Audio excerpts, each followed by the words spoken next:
Bueno, tengo el lujo de presentar a nuestra última keynote speaker para cerrar este CX Argentina 2022. Stacy Sherman. Es una reconocida autora, speaker internacional y creadora del framework llamado Doing CX Right. En los últimos 2 días escuchamos a personas que saben muchísimo sobre CX y nos llevamos varias ideas para probar e implementar. Lo que Stacy nos viene a hablar hoy es, como cierra este increíble CX Day, es cómo llevar esas ideas a la práctica y hacerlas reales y concretas. Así que, hi Stacy, how are you? Welcome. Hello, can you hear me okay? I can hear you perfectly well. Excellent. Okay, well, shall we get started? You can see my PowerPoint? We'll see it in a second, and yes, we shall get started. Thank you so much. Okay, wonderful. I am so glad to be here with you all, and one day I will get to Argentina and that area to experience all that you do. And if you come to the United States, please contact me. So today we're going to talk about improving customer experiences through heart and science. And that is also fueled by employee experiences, agent experiences. It's about humanizing business. So let's get started. The topics I'm going to dig deep into today are, what does customer experience really mean and why does it matter? Now, you've probably heard a variety of different views of this and have read that, but I'm going to share my perspective, another angle to this. And what's also important is that there's some confusion around customer experience, and I want to highlight one so that you really understand and can talk intelligently no matter where you are, no matter who you're working with. Also, when I talk about the heart and science of customer experience, what does that actually mean? And what are proven tactics, key takeaways that you can do? I don't want you just talking. I want you doing CX right. And then where you can learn more after today.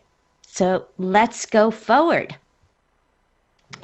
Before I get into the meat of this talk, let me tell you a bit more about who am I. So I have been in the customer experience field and marketing, which has a blend. It's all about understanding consumer behaviors, people's mindsets. And I've been doing that for over 25 years. What's important is that I don't just talk from my academics. Yes, I'm certified and I've got master degrees.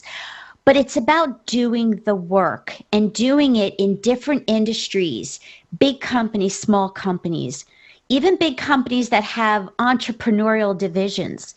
So what I'm speaking to you today is really about as a practitioner, as well as the strategy to make it real. Customer experience, it's not just a job, it's a passion. Why? Because there's no reason for bad experiences. There's no reason to be frustrated when you buy that cup of coffee, when you shop from a website or a retail store, or you visit a hotel. There's no reason for that. And so we all have an opportunity to impact that. And I'll explain. Why I said it's not just a job, it's a passion, is that like I'm here today, I'm spending time wherever possible to help people and inspire them about doing customer experience and all experience right, because then we have more loyalty and more happiness as people who work in organizations and who buy from organizations. And so in my spare time, when I'm not at my day job as a leader in an organization, I have a podcast, a blog, I have a book co-authored and speaking around the world. So you can find more about me at doingcxright.com. From doing what I love, and I encourage you all, do what you love what you do, because then it doesn't feel like work. and then you do get recognized. And these are just a couple of the awards.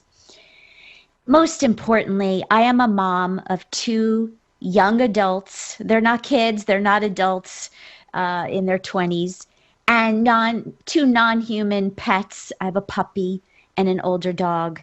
And a fun fact is that I love backgammon. I played internationally as a kid. And so if anybody has a backgammon set and I see you, let's have some fun. All right. Let's get to CX. So what does customer experience CX mean? Well, from my perspective, it's about how people interact with brands. And remember, a company it's about the people. It's not a building. It's not a logo.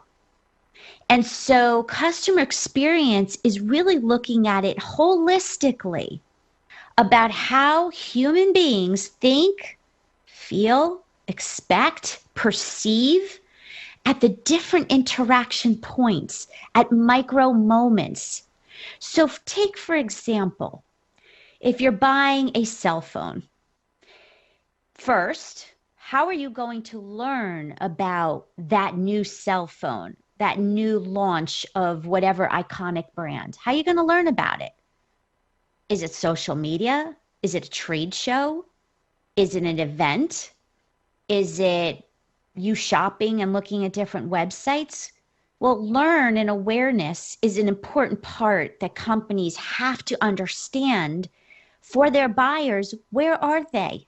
So that they really invest the right money and time and resources into generating learning and awareness, which we know as marketing. Then, how are your prospects going to buy, in this case, a cell phone? Is it through a salesperson? Is it in a retail store? Is it online? Those are type of questions as well about the buying experience. And then you have more stages of the journey. When I get that phone, how am I going to get it and set up and use that product? How well does the company make it easy for me to transfer my data, my contacts, my photos from one phone to the next one? Well, all of that is an experience, and the company has to design and care for that. Of course, bill and pay, we all know that. When you can't pay your bill or that's wrong and you can't get help, how dissatisfying that is, and how it creates a brand perception. Even if you love the phone, you can't get help to correct that bill or pay, it's going to affect your experience. And then obviously getting help at any stage of that journey is going to make or break the experience. So that's why I say it's the entire experience that creates a brand reputation. It's the entire experience that you have to get right. And that's the big picture. Clearly, you need to dive deep into each micro moment and measure. We'll talk about that after. Now, there are business impacts if you're not doing CX right. And if you are doing it right, there's a lot of benefits. Let's talk about that for a minute. This isn't my guess. This isn't Stacy Sherman's belief. There's real data around this. So let's look at Oracle, for example. They talk about some research and said consumers will pay more for a better customer experience. It's true. Think about Starbucks or other premium coffee brands.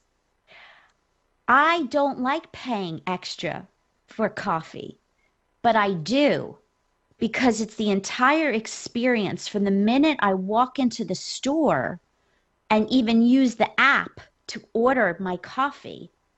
When I get there, if they made a mistake, the barista made a mistake, they don't ask questions or challenge me. They make a new one. And so there's a series of experiences just in buying coffee.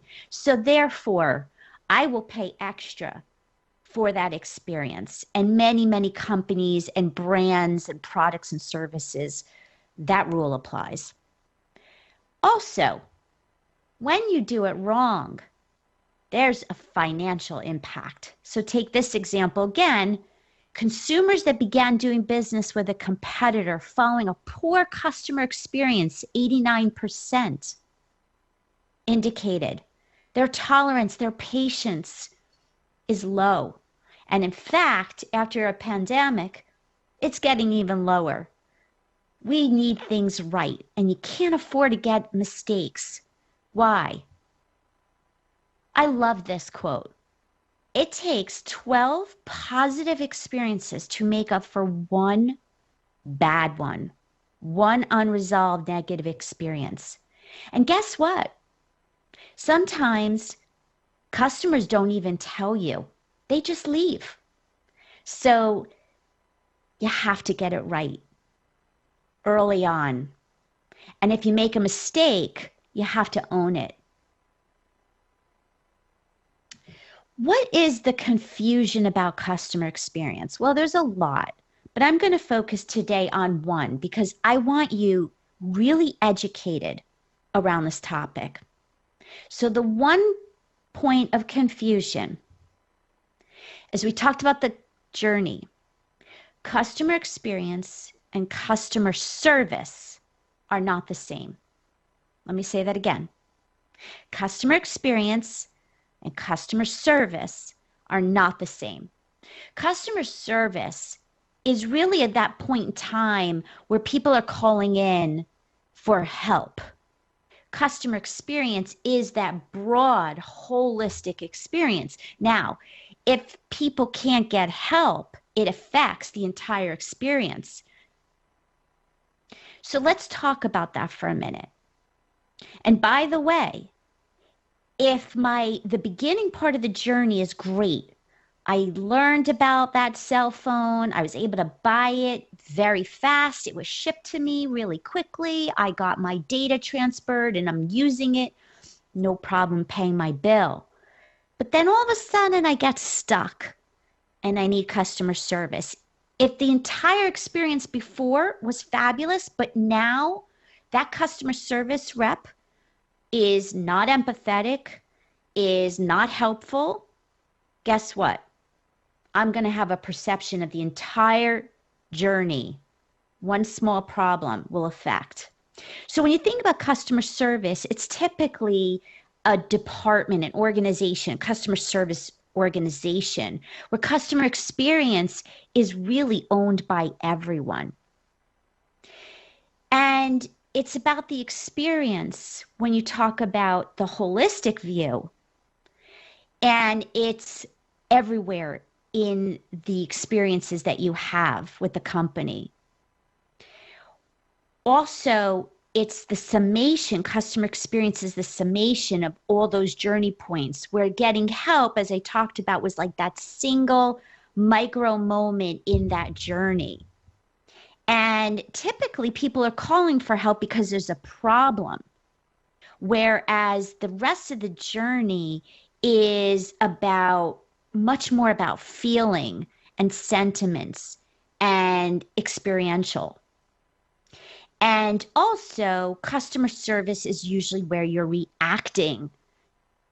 Customer experience is where you get to be proactive. You get to design ahead of time and make sure that you solve customer pain points before they even happen.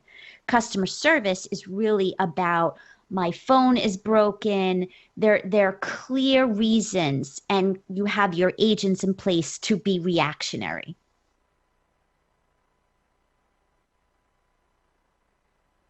Blends the two together. And the point here is that both matter. Both have to be designed well because it keeps customers coming back. It keeps people referring. You've got to get both right, but it's a balance. And one does not replace the other. I hope that makes sense to everybody. And one more thing, you'll often hear about user experience, UX. That is a component of customer experience. When you talk about a website, how easy or difficult is it to buy online, to give my credit card, to find information that I'm looking for in my research? That's where UX comes in, and there's a real practice and discipline about designing experiences with the user in mind, and there's a lot of testing that you do. But again, it's not CX, it's a piece of the experience in totality, all of it important. So I gave this answer away before, but I like to emphasize this again. Who owns customer experience in a department? And the answer is you do. You have a CX job, whether you realize it or not. And I love this because in my company where I've come from, all different industries, I would ask people what customer experience means to them. How do they have a CX job? And they'll say, well, I don't, because I'm not in sales. I'm not talking to customers directly. I don't have a CX job. And I'll say, oh, yes, you do. Yes, you do. Because first of all, you impact the ability for people on the front line to do their jobs. And it is a holistic culture and environment where everyone has, it's a domino effect. Everybody has responsibility and ownership to customer excellence. And I'll also say that everybody is a leader. You don't need it in your job title. So therefore, you have a CX job, you have a CX leadership role, no matter what you do, where you work. And I want you to have that mindset. It matters. And obviously, this is getting the basics right. People buy and stay based on people. Again, not a building, not a logo. So that's why you have to own the experience for each other and for the customer. Now, I want to talk about the heart and science of CX, which is really what I'm about. And what that means is heart is about the people. It's about driving engagement and motivation. It's a culture. It's where people feel like they belong and they're valued. And there's a lot of ways that you do that. I love this study by Gallup that says engaged teams generate 21% more profit than their disengaged counterparts. So therefore, it makes financial sense and business sense to be doing CX right with your heart. And I'll get into examples. But then there's the science. What does that mean? That's where the data comes in, the measurement, the evidence that you're doing it right. And you can only improve what you measure. Therefore, this is an important component, but it's not by itself. You have to combine the heart and science to really differentiate your brand. So let's talk about the heart first. Well, how do you do that? One, you have to hire the right people. You have to ask the right interview questions up front to know that you're getting customer-centric talent and empathetic people. And I love some of these research. We know that diversity, equity, inclusion is really important. There's Pride Month going on now, and there's a lot of research and people talking about it. But why? Why is it so important? Well, just look at some of the data. Diverse companies enjoy 2 to 3 times higher cash flow per employee. Diverse teams make better decisions 87% of the time versus individual decision makers. And inclusive companies are 120% more likely to hit financial goals. It's not a nice thing to do, it's a have to do. Likewise, the heart of CX is about training and leading with empathy. We don't need robots to replace humans. Yes, AI technology and IoT and all this sophisticated technology can enhance customer experience, but it cannot replace. And therefore, you have to train your people to really listen and convey to that person on the other end of the phone or in front of you who's listening or who are expressing their pain points. You have to train to not sound like a robot, but to really understand and give that solution based on that person's need. And you have to empower your people to do that.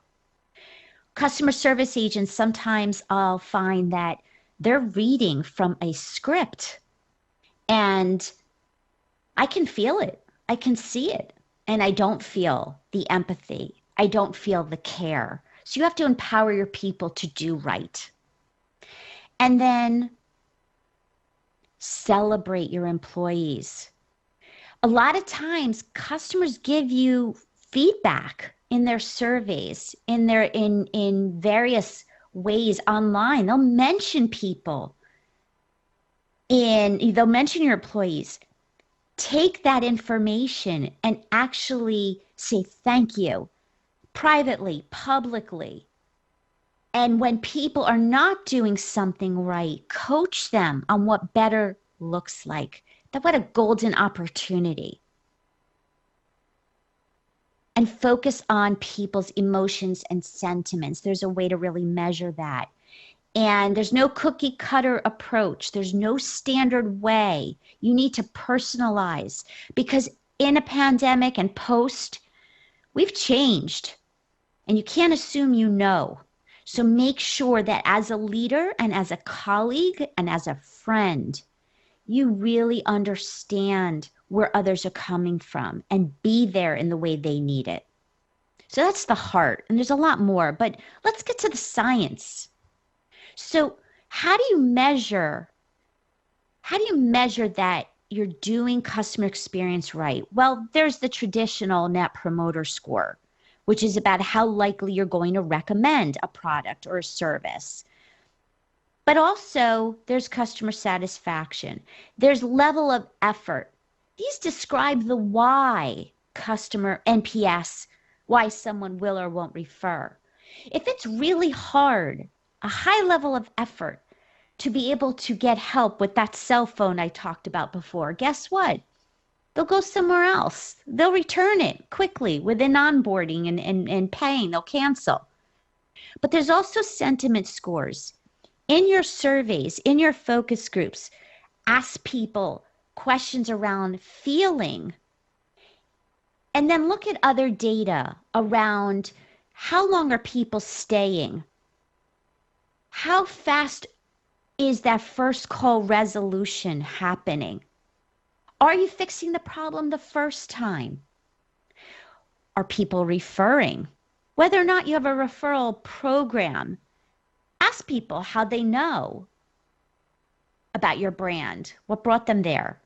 You'll get that feeling. And then also, if you give a free trial and then you want to convert them to paying customers, well, what's that rate? There's a lot of metrics that you can actually understand how people are feeling, perceiving, and are you meeting expectations? And you can do that in a variety of ways. Surveys is common. Phone surveys, digital surveys. We probably have some survey fatigue, so there's a right and wrong way of doing surveys. That's a different day, different subject. But you absolutely can use surveys, focus groups, getting people together and asking them questions. Before you launch that new website, put it in front of people. Ask them to click, watch them, do that user testing. They'll tell you before you invest so much money into that experience. Look at what your customer service reps are saying. And if you have a chat bot and a chat agent, what's the dialogue? What's the conversation? What are people saying? What are their pain points? What a wealth of information to use. to understand your customer. And then obviously there's market research and there's consultants, and you could look at your website fallout rates and digital property data. The purpose is start somewhere and then add on. Combine it. Combine all these methods. Start small, crawl, walk, run. And make sure you close the loop. Whatever you find out, make sure you go to your product teams and say, hey, the customer's unhappy or looking for this feature. Or you take that information and you find out, well, this customer service agents are making customers feel irate and angry instead of helping them. Use the feedback to drive improvements. Don't let it just sit in someone's computer. Close the loop. And continue when you're going to do something or launch something new or enhance a product or service. Test, analyze, adjust, repeat. I call it TAR. I learned that from an old boss. Test, analyze, adjust, repeat. It works. I also emphasize that in order to delight customers, you got to start with your customer-centric workforce. It's got to be a culture. So make sure that you are helping your employees understand what it's like in the customer's shoes. This is a comic from one of my friends, Shep Hyken. And it's about really walking in the customer's shoes. Go out there. Understand what it's like for them. What is it like for each other doing the work as well? And experience journey mapping. Do it as a team. Figure out what should it be for the customer. What is it? And then actually go out and validate, ask customers, because you must not just design from the inside. You can't take your employee feedback and use that in place of the customer. Don't take shortcuts. If there's a deadline, quality over speed. I promise you, it will pay in the end. So, whatever you design, make sure you ask real customers. That's the bottom line. And I want you to make sure that you're treating your employees, your colleagues, exactly as you want them to treat your customers. It's human nature. We pay it forward. And so this applies from every stage. And it applies to your employees, your interns, your contractors, your partners. There's an onboarding process. Remember, you only get one time to make a great first impression. So you have to design what that onboarding is like. And even recruitment. I've spoken to human resource departments before I even accepted a job. I didn't like the experience. I didn't even proceed with the interview. Everybody has a CX job. So make sure that you're designing so that you really can understand what it's like from the employee shoes, from the prospect shoes, the customer shoes. And that's how you do it right. There's so much more to say. I want to give you some resources here where to learn more. So I have a newsletter, plenty more of information like this. I'm about getting the basics right. And I have a podcast with tons of authors and speakers that you can learn from. It's about doing. It's not about just talking. And I'm offering mentoring, and I have a ton of blog articles to help your skills. And there's also certifications from universities. I can tell you a lot more about that as well. And I was part of co-authored 2 books. And follow me on social media. I'm talking, especially on LinkedIn, every day. It's not about selling you anything. It's about educating you. I want you doing it right. There's no reason for frustrating experiences. And here's where I am on social media. Thank you.